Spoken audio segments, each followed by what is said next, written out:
దగ్గరికి వచ్చి 4 మాటలు చెప్పడం కాదు అది. జస్ట్ కనిపెట్టేసింది ఆ అమ్మ. ఏమందో తెలుసా? అంత బాగానే ఉంది కానివ్వండి, ఇచ్చే మనసు లేదండి.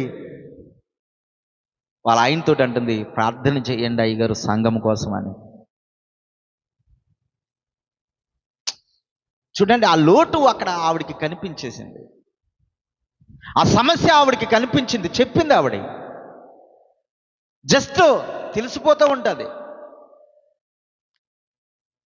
బాలయ్య గారి బండి నేను వేసుకెళ్ళాను అనుకో, నేను నడపగలుగుతానా? తణుకు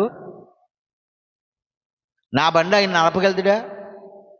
ఆయన బండిని నేను నడిపాను ఎలాగ అంటాను. ఇక్కడే ఉంటాను తేతల్లోనే. ఆయనకు అలవాటు కాబట్టి ఎంత ప్రాబ్లం వచ్చినా ముందుకు తీసుకెళ్ళిపోతున్నాడు. నా బండి ఎవరు నడపలేరు, ఇంకా మామూలుగా లేదు అసలు. అది డడ్ డడ్ డడ్ డడ్ హెలికాప్టర్ సౌండే. పాస్టర్ గారు వచ్చారు.